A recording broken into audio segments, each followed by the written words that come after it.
So I came on here real quick today because I felt like I haven't made a real video in a while.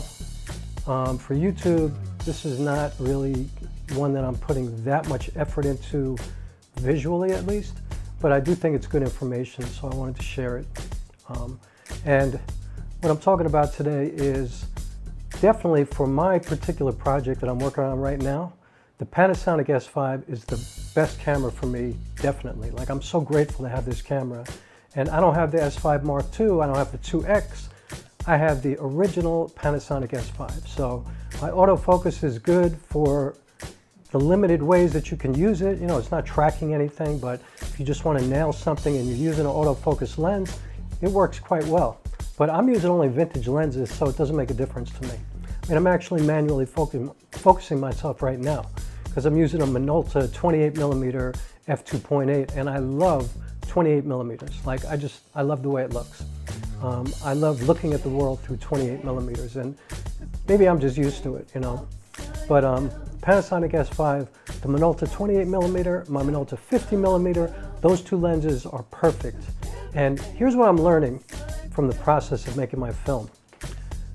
First of all, there's no way you can really know what you want to use, like what you really need, unless you actually use things. Like, you can't really know what's right for your project until you start working on it and you start using things, using lenses, using cameras. Like, you don't know. And probably whatever you have, you're going to get used to. But in my case, few interesting things have happened during this process. First of all, I have the Sigma 28-70 f2.8 zoom lens, and I love it. It's a great lens. It looks really beautiful. It's sharp as anything. I mean, it's really, really a good lens. But what I'm learning is that, first of all, I worked so hard to really get a handle on that lens, to make it look the way I want it to look. And at the end of the day, after shooting, I have 7 hours of footage on my timeline right now. 4K footage. 4K 10-bit 422 footage. 7 hours. Excuse me. I just ate lunch. I learned that that lens is good for big establishing shot. Like, it's good if I need a particular focal length that is not covered in my 28 or my 50, which is basically none, because, you know, I can go into APS-C mode and my 28 becomes a 42 and my 50 becomes a 75. So I'm really covered from 28 to 75, which is 28 to 70, right? So I guess what I'm saying is I learned that as much as I love the 28 to 70, and it's good for, like, if I'm working on a project where I don't know what's going to happen and I might need to be in an area where I need a wide lens, or I might need a little bit more reach, like a documentary or something like that. Oops, sorry, kicked the light.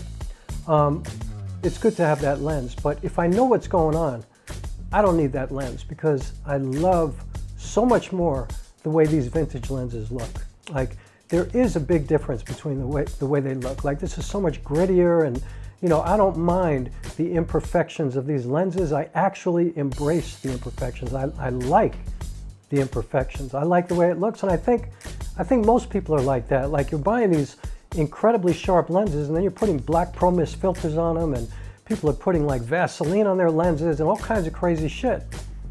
It's like, unless you need an uber sharp lens, like, unless you're making, like, a car commercial or something like that, and a client absolutely requires that kind of sharpness. I'm not going to speak for you. I'm just going to speak for myself.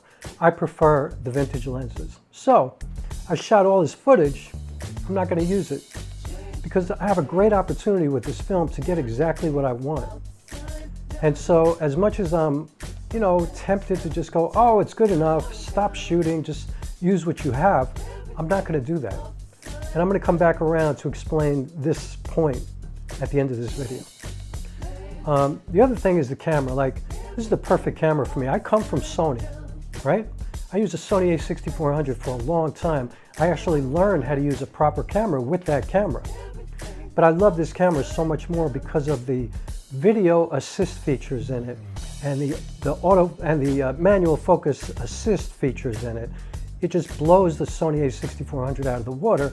and stabilization, so much better. So for me, Panasonic S5 is like heaven compared to what I was working with, and I loved the A6400. I love Sony cameras. I'll probably own another Sony camera at some point in my life. But for right now, I absolutely love this camera. It serves me really well. It's allowing me to get exactly what I want. It's become like an extension of my body. I know what I'm getting out of it. I've gotten to the point where I know what the footage is going to look like before I get to the computer.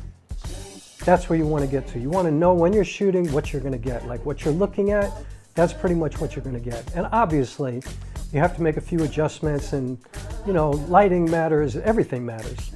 But you want to get to the point where you actually pretty much know what you're getting before you get to your computer, where you could just shoot and just be creative and just get out there and gather all the footage that you need. So I wanted to share that too. Like, again, you don't really know what you want or need until you start doing stuff. Here's the other thing. I shot all of these monologues, right? I worked so hard to get the perfect frame, right? I have a shot where I'm in a location where I don't really want you to know where I am. I'm kind of making you use your imagination to, I don't want to give too much away, but I'm creating something for your imagination. So I spent weeks, months trying to get perfect framing, perfect lighting, everything perfect, and I got it. I got exactly what I was looking for. Except one day I said, you know what?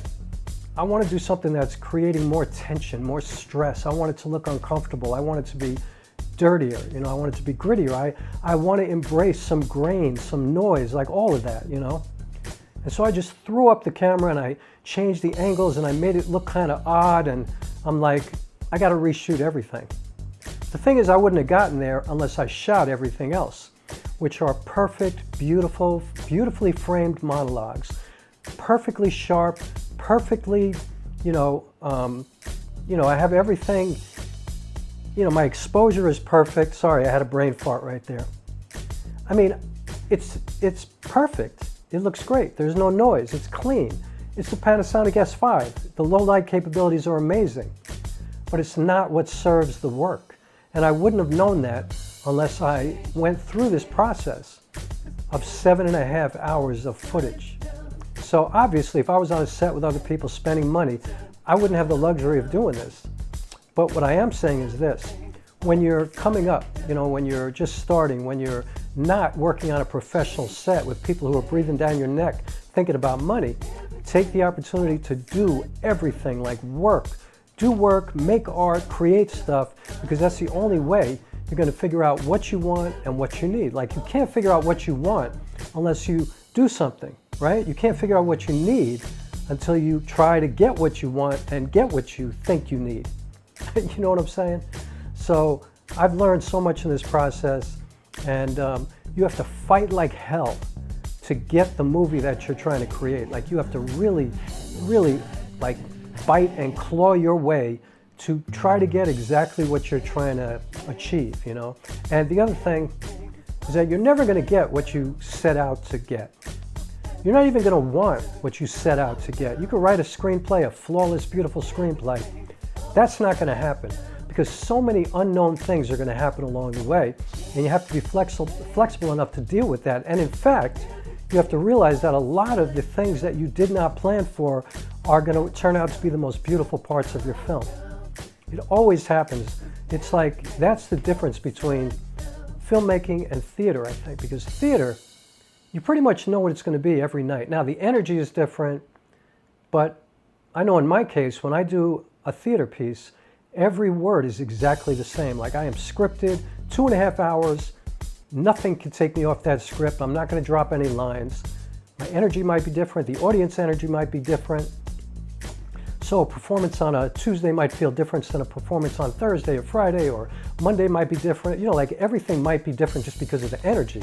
But the set is the same, the lights are the same, everything's exactly the same. The words are exactly the same. My wardrobe is exactly the same.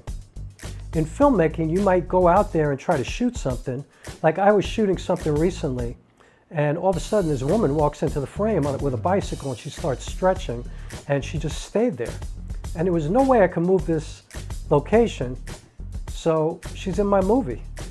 And it works so much better than if she hadn't been there, because it created tension with the character that I was filming with her. And it makes you feel like, oh my God, this is happening right next to this person. Like, what's going on here? You know, like, it made it so much better.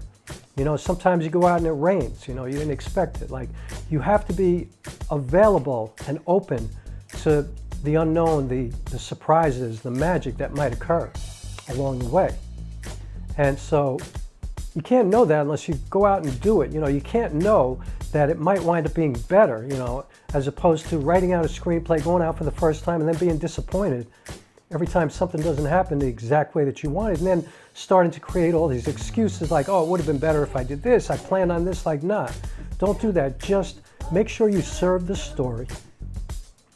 Make sure you're getting across what you want people to receive and walk away with, but be open to getting there in a different way, perhaps. Be flexible.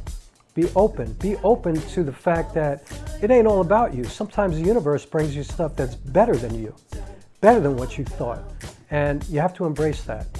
So, yeah, fight like hell to get what you want. For me, Panasonic S5, Minolta 28mm f2.8, Telesor lens, a vintage lens. But, you know, vintage. You know, that guy Casey from, you know, All I Want Is a Perfect Camera. Camera Conspiracies, you know, recently made fun of somebody because they were talking about vintage lens. It's like, yeah, it's just an old lens. I mean, that is so true. Like, vintage is such a great word, but basically they're old lenses that we can get cheap, and they look cool. They look different than the sharp lenses. So, Minolta 28mm f2.8, Minolta 50mm f1.4 Rokkor, killing lenses. I love them. These are the perfect tools for my project. The lights that I'm using, perfect. The tripod, like everything that I'm using, perfect, because I've tried so much stuff. You know, I practiced for so long using a gimbal, right? All of a sudden I get on this project and I'm like, I hate everything that I did on a gimbal. So I scratched it and I reshot it handheld because I wanted that shaky look. Not crazy shaky, but, you know, human. That's what I was looking for. I wasn't looking for that butter. You know what I mean? That butter, no. So just get out there and do it. And then you're going to learn what you want and what you need. And that's the only way. So that's what I wanted to share today. That's my YouTube contribution for the week. I'll try to do one again next week, but I'm so busy with this film and I'm, you know, trying to finish all my shooting this month. So I might not be consistent every week, but you know what? What I'm realizing is nobody cares because I get like somewhere between 35 views and 3,000 views, but probably average about 100 to 200 views with each video. So I'm sitting here saying, oh, I'm not going to be here next week, and you know, not many people care. So, but I enjoy doing these and I'm going to keep doing them. And who knows, maybe one day I'll get monetized. That would be cool. So hope everybody is well, and keep making art. Best thing we could do right now.